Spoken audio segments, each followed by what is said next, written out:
옥천 동성교회 106년 역사, 하나님이 인도하셨고 하나님이 여기까지 이끌어 주셨습니다. 금년도 10월 중반까지 하나님께서 우리를 지키셨고 인도하셨고 사랑하셨습니다. 우리는 하나님의 은혜가 아니면 아무것도 아닙니다. 모든 것이 하나님의 은혜입니다. 우리는 날마다 그 은혜 감사하면서 기쁨으로 하나님 앞에 순종하며 영광 돌려야 할 것입니다. 모든 것 하나님의 은혜임을 기억하며 영광 돌리며 살아가는 복 있는 성도들 될 수 있기를 축원합니다. 사도행전에 다른 별명이 있다면 성령행전이라고 말합니다. 오순절 마가다락방 성령 임재로 초대교회가 시작되었고 성령의 인도하심대로 제자들이 순종하면서 교회가 부흥하며 성장하게 되어집니다. 성부 하나님께서는 모든 백성들을 구원하시기 위해서 구원 계획을 세우시고 예수 그리스도를 이 땅에 보내주십니다. 그리고 누구든지 저를 믿는 자마다 멸망치 않고 영생을 얻는다. 구원의 길을 예비해 놓으시게 된 것입니다. 성자 예수님께서 이 땅에 오셔서 십자가 위에 대속의 죽음을 죽으시면서 구원의 길을 확증해 놓으셨습니다. 그리고 그의 제자들에게 명령하시기를 너희는 모든 족속으로 가서 제자를 삼으라 명령하시고 너희는 온 천하 만민에게 가서 복음을 전파하라 명령하십니다. 더 나아가 너희가 성령 받게 될 때 오직 성령이 너희에게 임하시면 예루살렘, 유대, 사마리아 땅끝까지 이르러 내 증인이 될 거다. 아주 명확하게 말씀을 하셨습니다. 성천하시기 전 제자들에게 명령하십니다. 예루살렘을 떠나지 말고 아버지께서 약속하신 성령을 기다리라. 결국 그의 제자들이 이제 함께 오순절 마가다락방에 모여서 성령을 기다리게 될 때에 바로 그곳에 오순절에 성령의 임재가 이루어지게 된 것입니다. 성령 하나님은 우리에게 임재하여도 지금 회개하게 하시고 말씀에 순종하도록 이끌어 가시게 되어집니다. 우리로 하여금 성령 하나님은 예수 그리스도를 구주로 고백하게 하는 이와 같은 역할들을 진행해 나가고 말씀을 들을 때마다 그 말씀에 나의 어떤 삶의 변화를 일으켜가는 역할들을 성령 하나님께서 진행해 나가시게 되어집니다. 결국 하나님은 구원 계획을 세우시고 예수님은 구원의 일들을 구체적으로 실행하시고 성령께서는 그 예수 그리스도를 만나게 하시는 이와 같은 역할들을 진행해 나가면서 결국 우리가 구원을 얻는다라고 하는 것은 모두가 다 하나님의 은혜요 하나님이 하신 일이다라고 하는 것을 분명하게 알게 되는 것입니다.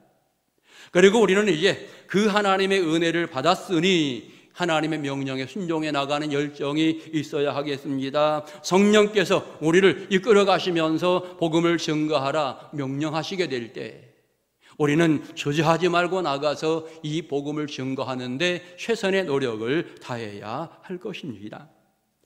특별히 오늘 본문 사도행전 10장은 이방인 선교의 출발점이라고 말할 수 있겠습니다. 그동안의 복음이 예루살렘 중심으로 더 나아가 유대인 중심으로 복음이 조금씩 진행이 되었다라고 말한다면 이제는 이 복음이 이방인을 향하여 나가야 되는 이와 같은 상황에 이르르게 되어집니다.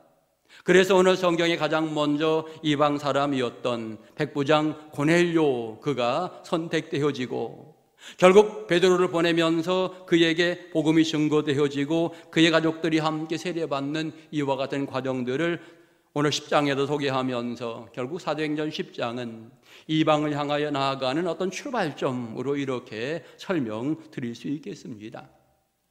분명한 것은 선교는 하나님이 하십니다. 하나님께서 구원의 길을 열어주시고 구원받는 자들을 정하시고 더 나아가 모든 민족으로 나가서 전도하라 명령하시면서 그의 백성들이 도구 역할을 감당하게 될 때 여러분 그 가운데 좋은 선교의 열매들이 맺어지게 되는 것입니다.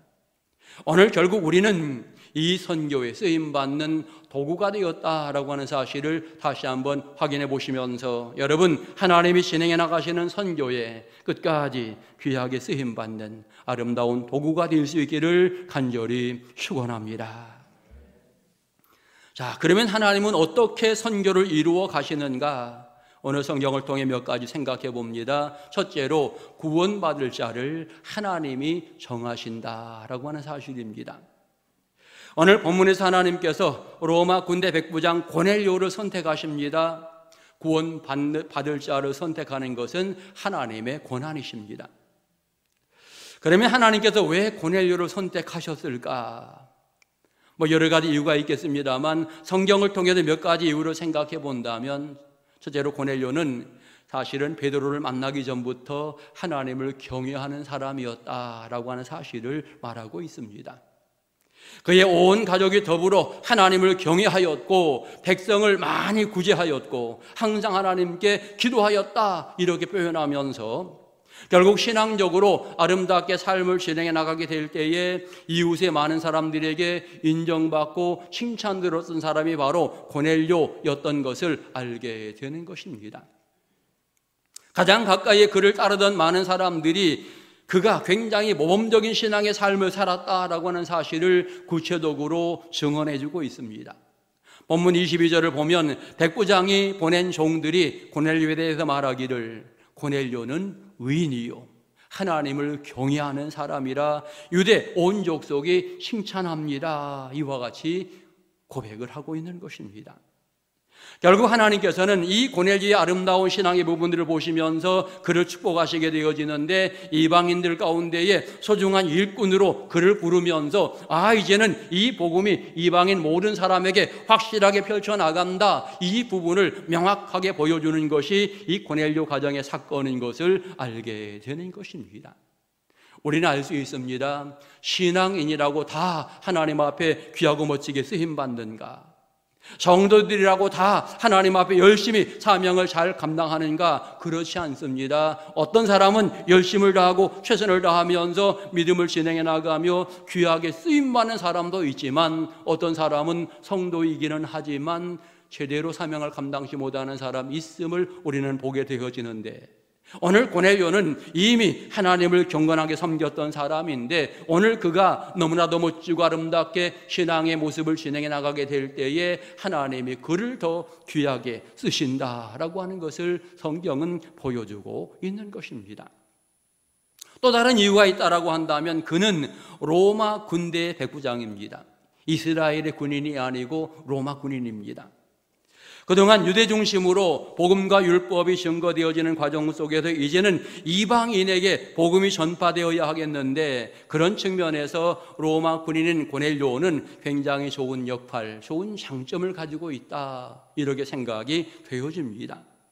어찌 보면 신앙에 전혀 흔들림이 없고 많은 사람들에게 몸 보이면서 아름답게 믿음을 진행해 나갔던 사람, 이 사람이 이방인들에게 복음을 증거한다고 할 때에 더 좋은 열매, 풍성한 열매들이 맺어질 것이다라고 하는 사실을 생각해 보건대, 바로 그런 이유에서 고넬료가 선택되었구나, 이런 생각을 해보게 되는 것입니다.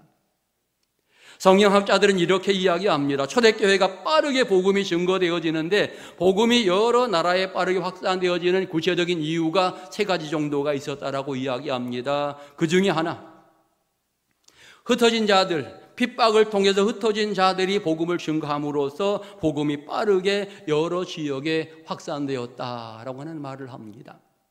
그 당시 사실은 핍박이라고 하는 것은 로마 제국이 핍박했다면 로마 제국은 생각합니다. 기독교가 더 이상 확장되어서는 안 된다. 기독교의 사람들이 이제는 억압하고 공격을 해서 더 이상 복음 전하지 못하게 하자, 이런 부분으로 핍박이 시작이 되거든요. 그런데 결과가 무엇입니까? 그것 때문에 복음이 억압되거나 메인 것이 아니라 도리어 그것 때문에 여러 지역에 많은 사람들이 흩어지면서 단번에 많은 지역에 복음이 증거되는 이와 같은 사건이 벌어지게 됩니다. 핍박 때문에 아주 빠르게 복음이 여러 지역으로 나아가는 결과를 얻게 되는 것입니다. 두 번째, 또 하나의 복음 빠르게 증거되어지는 이유 중에 하나는 로마가 전쟁을 하기 위해 닦아놓은 길, 결국 이 길이 복음의 길이 된 것이지요. 여러 지역으로 아주 빠르게 많은 사람들이 갈 수 있는 이와 같은 여건이 만들어졌으니, 그 당시 로마가 지배하고 있었던 이와 같은 상황이었기 때문에 결국 이 길들은 복음이 증거되어지는 빠른 길이 되었다라고 하는 것을 알 수가 있습니다. 그런가 하면 세 번째로는 그 당시 헬라 제국이 여러 지역들을 이렇게 지배하는 과정 속에 헬라어가 사용이 되어집니다. 대부분의 많은 사람들은 그 언어를 사용하였기에 이제 헬라어로 쓰여진 성경이 많은 사람들에게 증거되어질 때에 굉장히 빠르게 복음이 확산되어지는 이와 같은 부분이 있었던 것입니다. 아무튼 그 모든 부분들을 연관시켜 생각할 때에 고넬료가 이방 지역 사람들에게 소중한 역할을 감당하는 데에는 적임자 중에 한 사람이로구나. 그러기에 하나님께서 이 고넬료를 선택하였구나. 우리는 분명히 성경을 통해서 느낄 수가 있는 것입니다. 여러분, 중요한 것은 어느 성경 보면서 여러분, 하나님은 지금 나를 선택하였다라고 하는 사실을 여러분 마음속에 깨달아야 하고, 나를 선택하신 하나님 앞에 감사하는 신앙의 모습을 가져야 합니다. 그리고 나를 선택하셔서 내게 무엇을 맡기시는가, 우리는 다시 한번 생각해 보아야 합니다. 하나님이 나를 어디에 쓰시려고 나를 부르셨는가? 내게 구원의 은혜를 풍성히 부어주시고 사명도 주시는데 나는 과연 그 사명을 잘 감당하면서 주님 앞에 서 가고 있는가? 우리는 분명히 생각해 보아야 하는 것입니다. 고넬료를 선택하신 하나님이 바로 여러분을 선택하신 줄 믿습니다. 고넬료가 많은 사람들에게 인정받고 존경받았는데, 여러분 모두 신앙생활 잘 진행해 나가시면서 많은 사람에게 인정받고 사랑받고 하나님께 영광 돌리는 아름다운 일꾼들 다 되시기를 주의 이름으로 축원합니다. 두 번째로 하나님이 하시는 일인데, 합당한 일꾼들을 그때그때 세우신다라고 하는 것을 오늘 성경을 통해서 배우게 됩니다. 오늘 하나님이 고넬료를 부르는 가운데에 베드로를 보내시게 되어집니다. 왜 베드로를 보내셔야 하는가? 여러분, 그 당시 상황으로 생각한다면 이방인들은 하나님의 사랑을 받을 만한 자격이 없는 이와 같은 상황에서 유대인들이 믿음을 진행해 나갑니다. 그러기 유대인들이 이방인에게 함부로 복음을 전하지 않는 이와 같은 상황이었고, 이방인의 구원을 인정하지 않으려고 하는 이와 같은 분위기가 굉장히 강하였던 이와 같은 시기입니다. 바로 그런 상황에서 누가 복음을 증거해야 모든 사람이 인정할 수 있겠는가? 두말할 것 없이 그때에 베드로가 이 일을 진행해 나가면 모든 사람이 인정할 것이다.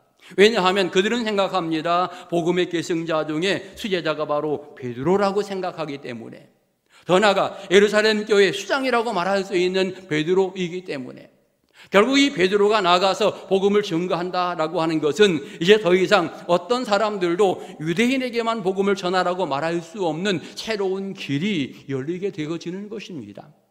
바로 그런 측면에서 하나님께서 이 베드로를 선택해서 소중한 역할을 맡기게 되어지는데, 여러분 생각해 보십시오. 사도적인 전쟁이 굉장히 중요하다라고 이야기하게 될 때에 바로 최고의 사도라고 말하는 베드로를 선택하였다라고 하는 것입니다. 결국 베드로가 이방인에게 나가는 것은 예루살렘 교회 대표가 이방인에게 나가는 것입니다. 결국 베드로가 고넬료에게 나가서 세례를 주었다라고 이야기할 때에 이 세례는 누구도 부정할 수 없는 이와 같은 세례가 되어지는 것입니다.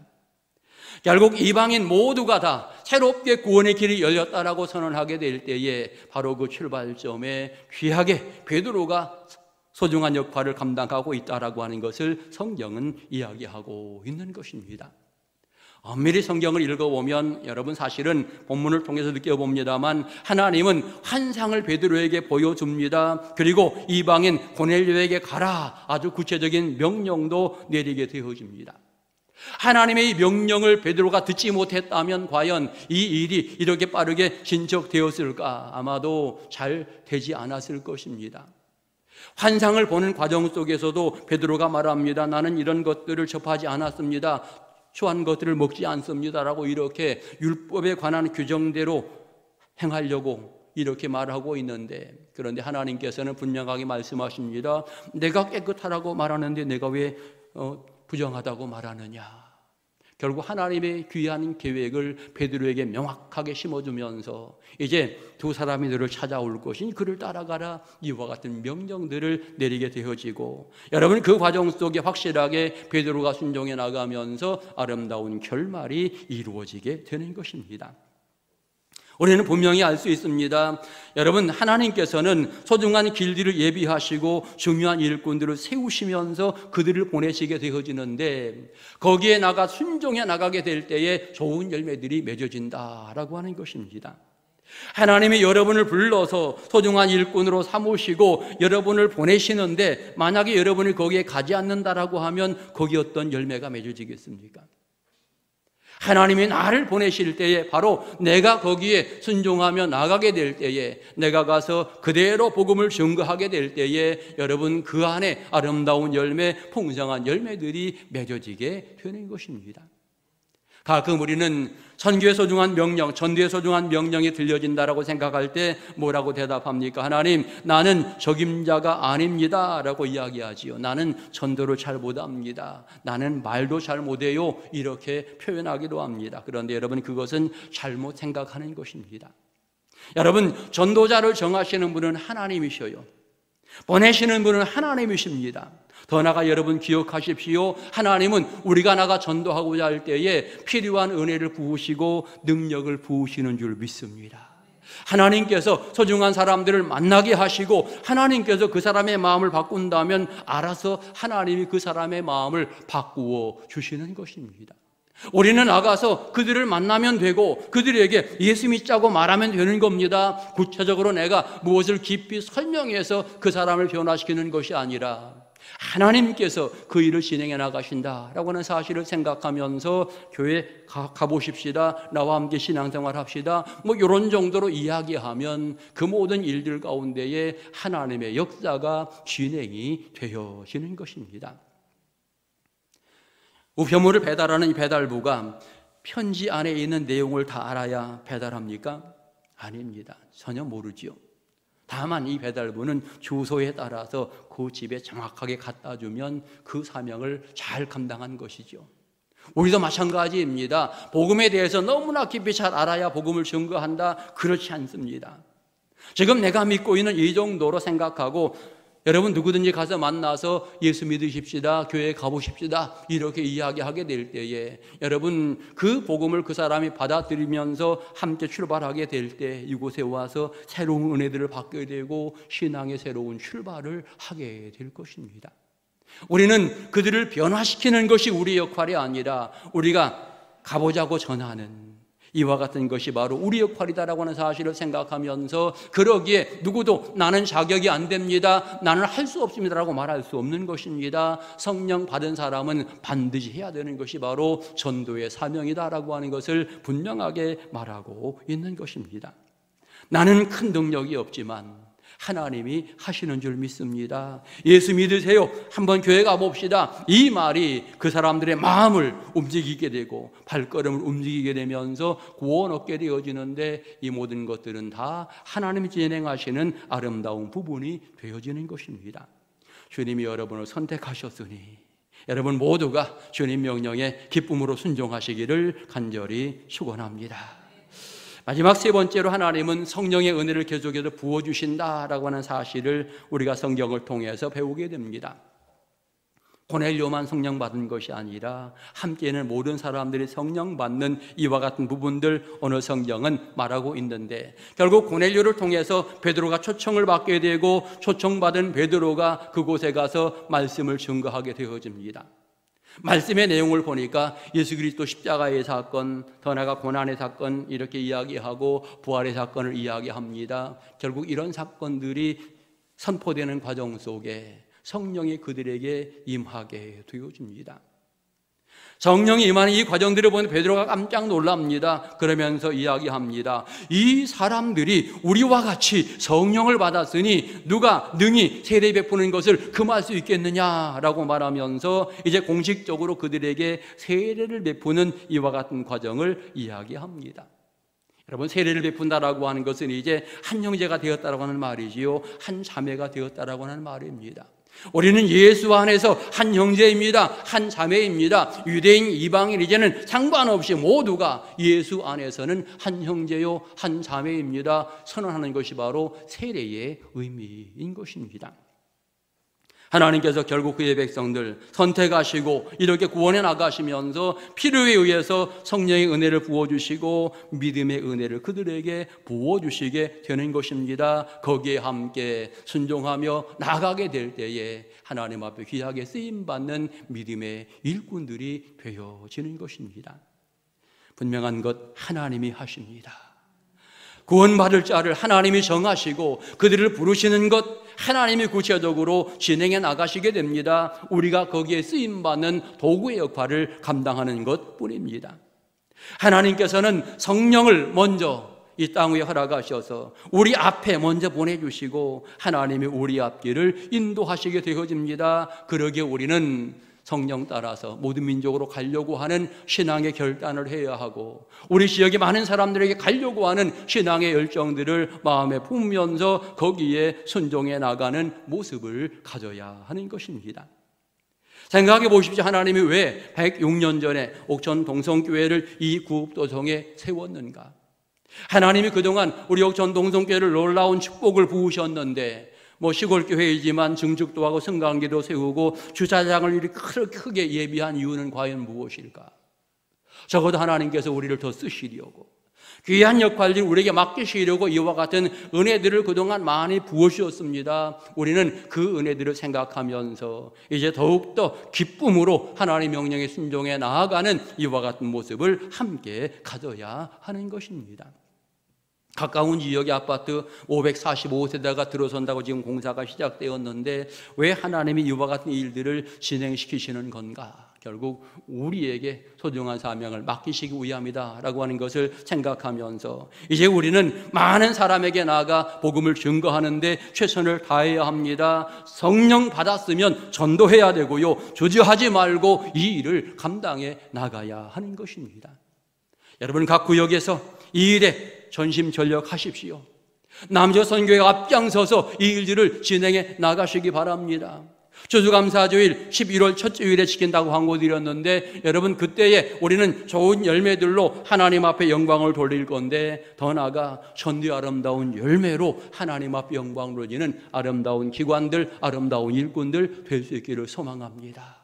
각 기관이 찬양 연습도 잘해야 되지만 각 기관이 전도하는 데에도 열심을 다해야 됩니다. 그래서 우리 기관에서 이번 기회에 5명 전도해야지, 10명 전도해야지. 적어도 이런 마음을 가지고 여러분들이 함께 진행해 나가게 될 때에 성령께서 도우시고 그 안에 아름다운 열매들을 맺어가게 되어질 것입니다. 생각해 봅니다. 선택받은 고넬료의 가정 얼마나 행복했겠는가. 이방인들은 구원 못 받는다 그랬는데, 이방인들은 하나님의 사랑을 못 받는다 그랬는데 그들 모두가 성령의 은혜를 함께 누리게 되었으니 얼마나 행복한 사람인가. 그 자리에 모이던 모든 사람들이 다 기쁨이 되었고 행복이 되었다라고 하는 사실을 우리가 성경을 통해서 느껴보게 되는 것입니다. 옥천 지역의 많은 사람들, 정말 수많은 사람들이 이곳에 들어오면서 그들 모두가 복을 받기 원합니다. 바로 그 역할들을 저와 여러분들이 함께 감당해야 하는 것입니다. 베드로처럼 귀하게 쓰임받는 일꾼들 되시기를 소망하고 고넬료처럼 귀하게 쓰임받는 일꾼들 될 수 있기를 소망합니다. 모든 일 하나님이 진행해 나가시며 역사하시니 순종하면서 아름다운 결실로 영광 돌리며 살아가는 행복한 성도를 다 되시기를 주의 이름으로 축원합니다. 기도드리겠습니다. 하나님 귀중한 은총과 사랑에 감사를 드립니다. 연약하고 부족한 우리들 그동안 복음을 증거하는 데 머뭇거렸습니다. 하나님 용서해 주시옵소서. 나는 그 달란트가 없다고 말하기도 했습니다. 하나님 우리를 용서해 주시옵소서. 이제는 주님 명령 따라 나아가 복음을 전하는 은혜로운 일꾼들 되게 하시고 추수감사주를 앞두며 영혼 구원의 아름다운 열매들을 잘 맺어가도록 주님께서 은혜로 채워주옵소서. 우리를 끝까지 사랑하시는 예수님의 이름으로 기도드립니다. 아멘.